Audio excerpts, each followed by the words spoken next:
Bueno, continuando con el contenido de balance de masa, a continuación vamos a desarrollar los balances de masa, pero con la inclusión de el nuevo componente, en este caso que serían las reacciones químicas. Como hasta ahora se vino desarrollando, creo que está bastante claro el procedimiento, digamos, de iniciar los balances de masa sin reacciones, primeramente para unidades simples, luego extender esos análisis de balance de masa a unidades múltiples, también sin reacción. Y lo siguiente que veríamos ahora entonces serían, primeramente, incorporar las reacciones químicas para balances de masa en unidades simples y luego extender este mismo análisis para resolver, por último, los problemas más completos o complejos, que serían los balances de masa en unidades múltiples que impliquen un reactor o varios reactores químicos dentro de lo que sería el proceso global. Para empezar entonces a estudiar este contenido es necesario por lo menos tener ciertos conocimientos básicos que dentro de todo serían contenidos o conceptos de repaso para el nivel en que se encuentran todos. De igual manera, vamos a detallar y vamos a ver cada uno de ellos, y estos conceptos serían básicamente el concepto de estequiometría, que básicamente es la base teórica para que de alguna manera podamos estudiar el comportamiento de las reacciones químicas. Después veríamos qué es una ecuación estequiométrica y qué representa en este caso. Vamos a ver qué son los coeficientes estequiométricos de una reacción, cuáles o dónde se ubican eso en una reacción química cualquiera. Vamos a definir lo que es una relación estequiométrica, el cual necesariamente, al ser una relación, depende de dos especies moleculares que participan en una reacción. Esas dos especies moleculares pueden ser tanto dos reactivos, dos productos, un reactivo con un producto con un reactivo, etc. Así también vamos a ver lo que serían las proporciones estequiométricas, que de alguna manera tiene cierta comparación con el concepto de relación estequiométrica, pero hay una ligera diferencia que también vamos a mencionar. Y dependiendo de justamente la relación entre proporción estequiométrica y relación estequiométrica, es posible que tengamos reactivos limitantes y reactivos en exceso dentro de nuestras reacciones químicas.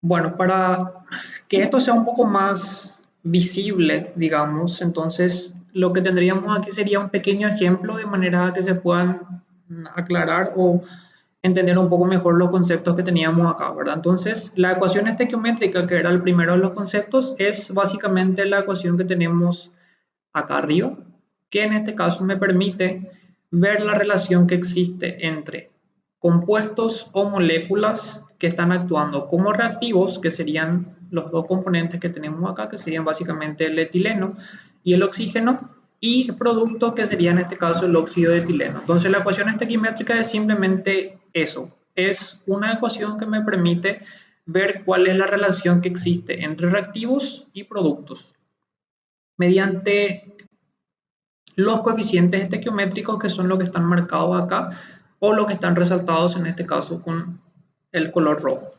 Los coeficientes estequiométricos me dan la información de qué cantidad de moléculas o qué cantidad de moles, dependiendo de qué unidades, digamos, estemos hablando, forman parte de esa reacción química en particular. En este caso, se puede ver que existen básicamente 2 moles o 2 moléculas de etileno que reacciona con un mol de oxígeno para dar en este caso 2 moles de óxido de etileno. Es importante mencionar que cuando se habla de reacción química o una ecuación estequiométrica, es necesario que esa ecuación estequiométrica, para que podamos utilizarla posteriormente dentro de lo que son balances, es necesario que esté balanceada. ¿Qué significa que la ecuación esté balanceada? Y básicamente, al hablar de balances de masa, sabemos de alguna manera que la masa siempre se conserva. Eso es cierto si hablamos, digamos, de la masa total dentro de un sistema. Si hablamos de compuestos moleculares, en este caso vemos que esos compuestos moleculares no necesariamente se van a conservar, es decir, ya habíamos mencionado que no necesariamente los moles se conservan. Pero si nos fijamos los átomos de cada una de estas moléculas, si miramos tanto reactivos como productos, sí se conservan. Y esto es lo que se debe mantener en una ecuación estequiométrica que esté balanceada. En este caso, podríamos tomar como ejemplo los átomos de carbono, que en este caso tenemos 2 por 2, que serían 4 átomos de carbono como reactivos, y tenemos también 2 por 2 átomos de carbono también como productos. Entonces, ese sería simplemente el concepto de una ecuación balanceada, donde todos los átomos de reactivos son iguales a todos esos átomos de producto. El otro concepto que también necesitamos conocer es la relación estequiométrica, y como habíamos mencionado, la relación estequiométrica se da para dos especies moleculares que participan en una reacción. No está dada para átomos, no está dado, digamos, para una mezcla, ni no está dado para una combinación de varias cosas, sino es simplemente una relación o una fracción entre dos componentes o dos moléculas dentro de dicha reacción química. Como mencionamos, pueden ser una combinación de reactivo con reactivo, producto con producto, o reactivo y producto, o viceversa. En este caso, el ejemplo entonces que se da son 2 moles de etileno, que en este caso son consumidos, con respecto a 1 mol de oxígeno, que en este caso es consumido en dicha reacción química, que es la que tenemos acá, o la ecuación estequiométrica, ¿verdad? Lo importante que se debe aclarar cuando se habla de relación estequiométrica es que el número de moles que se indica, digamos, en la relación tiene que ser con respecto a la ecuación estequiométrica balanceada, es decir, los coeficientes estequiométricos 2 y 1 son los que se deberían utilizar para esta relación estequiométrica. Otra cuestión que es importante aclarar cuando se establece esta relación es aclarar si estos moles corresponden a un reactivo o a un producto. En este caso, la manera de poder especificar eso es simplemente diciendo que son 2 moles de etileno que se consumen en la reacción, indicando que es reactivo, con relación a 1 mol de oxígeno que se consume, que también en este caso estaría indicando que es un reactivo. Ok, de igual manera podríamos tener una relación estequiométrica entre el producto, que es óxido de etileno, que serían 2 moles de óxido de etileno por ejemplo, 1 mol de oxígeno, o 2 moles de óxido de etileno por 2 moles, en este caso, de etileno, que también es reactivo. Bueno, ¿cuál es la diferencia entre la relación estequiométrica y la proporción? Básicamente, la proporción también es una relación entre, puede ser también reactivos, productos, o reactivos entre sí, o productos entre sí, o como querramos hacer esa relación. La diferencia es que la proporción está basada en las cantidades reales que en este caso están reaccionando en ese reactor químico o en esa reacción química particular. Entonces, la ecuación estequiométrica sabemos que necesariamente hay 2 moles de etileno por cada mol de oxígeno. Sin embargo, en un proceso real cualquiera yo puedo tener 233 moles de etileno que se consumen y tengo 115 moles de oxígeno que también se consumen. Entonces, ¿cuál es la diferencia? La diferencia es que este cociente entre 233 y 115 puede ser de alguna manera igual al cociente de la relación estequiométrica, puede ser mayor a este cociente de la relación estequiométrica, o puede ser también menor que ese cociente de la relación estequiométrica.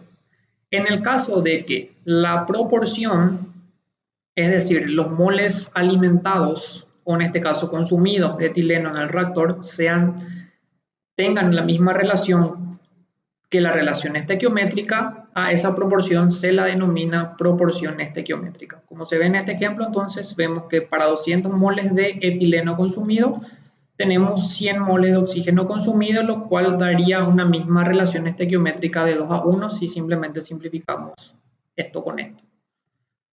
Bueno, ¿qué pasaría si es que esa proporción es diferente a la relación estequiométrica? Bueno, si esa proporción es diferente, lo que se tiene es básicamente dos posibilidades. En el caso de que esa proporción sea menor que la relación estequiométrica, eso indicaría que nuestro reactivo con el cual estamos realizando esa proporción se encuentra en estado de reactivo limitante. En el caso de que esa proporción no estequiométrica sea mayor que la relación estequiométrica, eso indicaría que nuestro reactivo con el cual estamos trabajando con esa proporción se encuentra en exceso.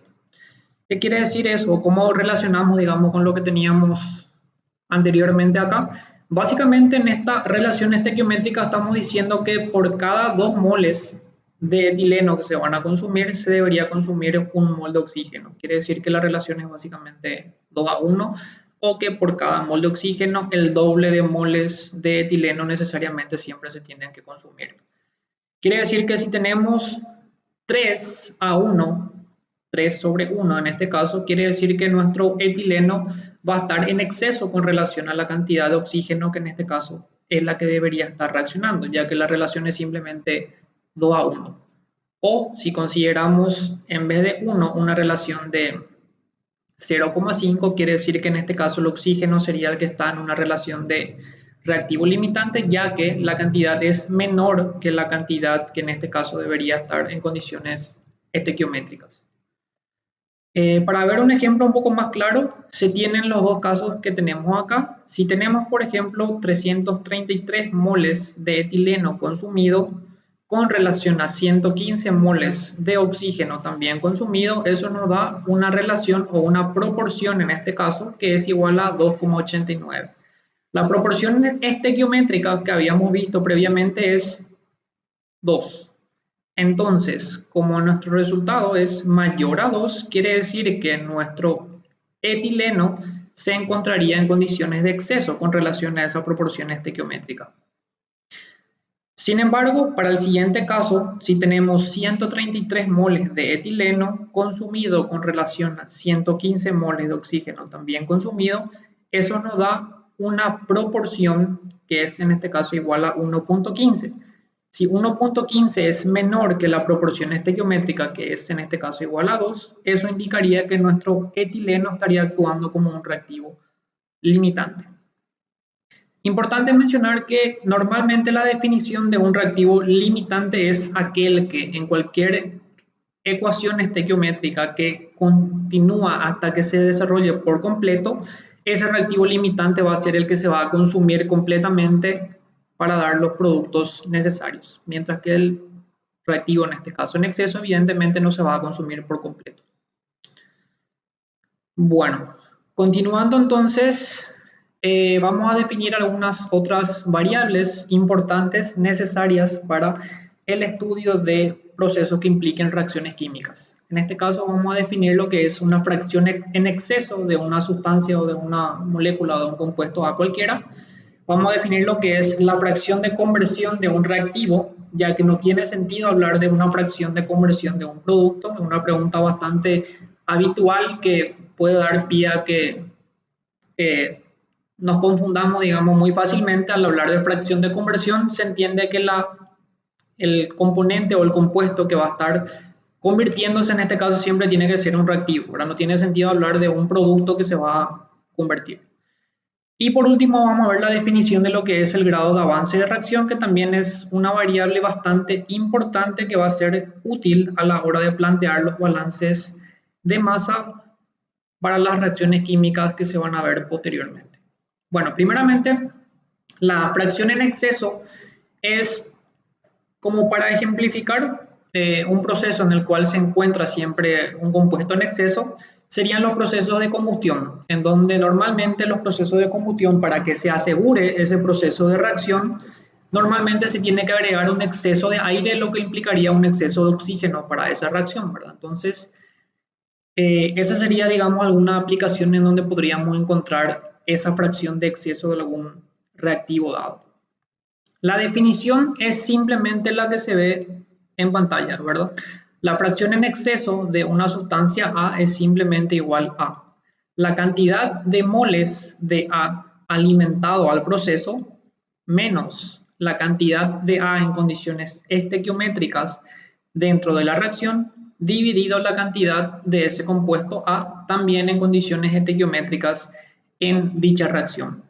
Para que se pueda, digamos, entender un poco mejor, cosa que suele ser un error común a la hora de plantear esto, tomemos como ejemplo nuestra pequeña reacción que teníamos acá. Tenemos que en este caso la relación estequiométrica sabemos que ya era 2 moles de etileno por cada mol de oxígeno. Y si, por ejemplo, teníamos en este caso una condición en donde el etileno se encuentra en exceso, eso quiere decir que son 333 moles de etileno para 115 moles de oxígeno. Lo primero que hay que conocer para definir la fracción en exceso es justamente identificar cuál de los reactivos que estamos utilizando es el que se encuentra en exceso, ¿verdad? Entonces, si quisiéramos aplicar la pequeña ecuación que tenemos acá para determinar la cantidad de moles de exceso o la fracción en exceso de nuestra sustancia, sería conocer la cantidad alimentada, que para nuestro caso sería la cantidad de 333 moles de etileno, que es la cantidad real que se está en este caso alimentando el reactor, menos la cantidad de ese reactivo en condiciones estequiométricas. ¿Cuál sería la cantidad de ese reactivo en condiciones estequiométricas? Y si nos fijamos en la reacción nos dice que hay 2 moles de etileno por 1 mol de oxígeno, pero la cantidad estequiométrica no es 2.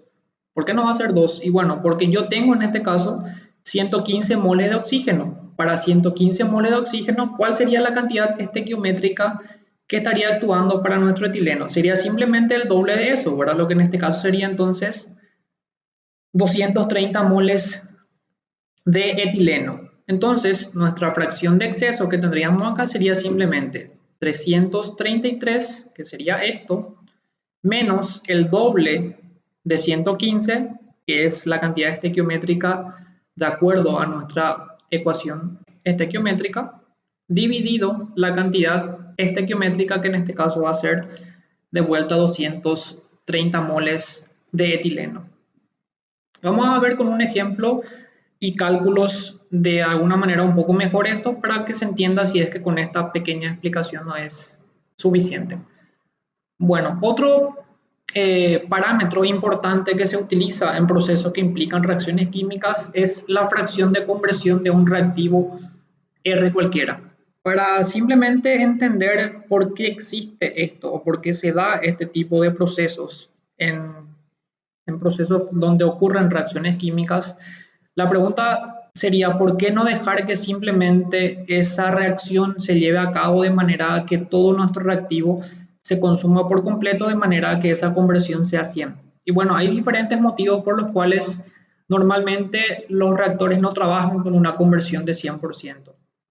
Algunos de esos motivos son primeramente que para que el tiempo de una conversión de ese reactivo alcance el 100%, es posible que el tiempo sea demasiado largo como para que eso, digamos, sea útil para ese proceso. Entonces, normalmente se estima que alcance una conversión de manera que esa conversión sea lo suficientemente alta en un tiempo suficientemente corto para el proceso. Algún otro factor en este caso por el cual normalmente no se deja que la conversión llegue al 100% es básicamente por el hecho de que existen procesos como recirculación, que es algo que ya vieron, digamos, dentro de lo que son los procesos de unidades múltiples.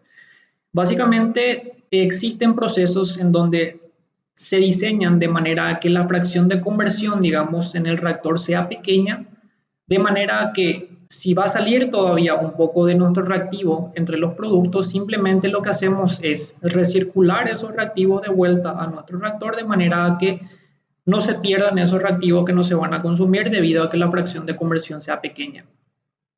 Bueno, ¿cómo se define entonces esa fracción de conversión? Simplemente se define como la cantidad, en este caso, de nuestro reactivo que en este caso va a reaccionar con relación a la cantidad de ese reactivo que yo estoy alimentando a ese proceso. En este caso, entonces, simplemente se define como los moles que reaccionan en una reacción particular con relación a los moles alimentados a ese proceso. ¿Cómo yo puedo calcular o cómo yo puedo conocer los moles que reaccionaron? Los moles que reaccionaron es simplemente la diferencia entre los moles que se alimentaron al proceso menos los moles de salida de ese proceso. Entonces, si yo tengo, digamos, 100 moles de entrada y tengo 20 moles de salida, evidentemente la diferencia, que en este caso es 80, quiere decir que 80 son los moles que reaccionaron de esa sustancia química en esa reacción. ¿Está? Bueno, y por último, tenemos la definición de lo que sería el grado de avance de reacción. En este caso, el grado de avance se define como el número de moles que se consumieron o generaron para el reactivo o producto de coeficiente estequiométrico 1, cosa que vamos a ver con un poquitito más de visualización o detalle cuando resolvamos un ejemplo a continuación. Pero básicamente se define como la cantidad de esa sustancia que reacciona dividido su propio coeficiente estequiométrico. En este caso, el grado de avance entonces se representa mediante la letra griega, en este caso sí que está acá. Y es básicamente entonces, de acuerdo a la definición, es la cantidad que reacciona, que son los moles que reaccionaron, o la cantidad de, de moles que reaccionan, como la diferencia entre moles alimentados, que sería básicamente esta N sub I0, y representaría el compuesto reactivo o producto, en este caso cualquiera. El cero representaría en este caso que son los moles alimentados o los moles de entrada, menos los moles de salida, que simplemente están indicados por N, y en este caso dividido el valor de B, que en este caso estaría indicando el coeficiente estequiométrico. Si reordenamos un poco esta expresión que está acá, tenemos que los moles de salida de una reacción o de un proceso reactivo son simplemente iguales a ¿qué? Son simplemente iguales a los moles alimentados o los moles iniciales más el valor del coeficiente estequiométrico por, en este caso, el grado de avance de reacción. Lo importante que se tiene que tener en cuenta es que evidentemente si estamos hablando de los moles de una sustancia I, que en este caso sea un reactivo, el valor de ese coeficiente estequiométrico debe ser negativo. ¿Por qué? Porque básicamente los moles de salida serían los moles iniciales menos el consumo de ese reactivo que estaría dado por el producto entre el coeficiente estequiométrico por el grado de avance de reacción. Si estamos hablando de un producto, en el caso de que I sea un producto, los moles finales de ese producto serían simplemente igual a los moles iniciales de esa sustancia más el coeficiente estequiométrico por, en este caso, el grado de avance de reacción. Simplemente tener en cuenta de vuelta que cuando hablamos de una reacción en donde tengamos reactivos, los coeficientes estequiométricos de esos reactivos serían negativos y los coeficientes estequiométricos de los productos serían positivos para la aplicación de esta pequeña relación que tenemos acá. Y otra cosa importante es que este valor de grado de avance de reacción es básicamente un valor que define particularmente una reacción específica. Quiere decir que cada reacción en particular va a tener un valor o un grado de avance que va a caracterizar dicha reacción. No vamos a tener un grado de avance para cada componente, sino que una reacción va a tener un grado de avance particular. Bueno, seguimos entonces y a continuación vamos a ver un pequeño ejemplo de manera a tratar de visualizar o tratar de aplicar, digamos, los conceptos que teníamos inicialmente ahora para tratar de que quede un poco más claro toda la explicación teórica.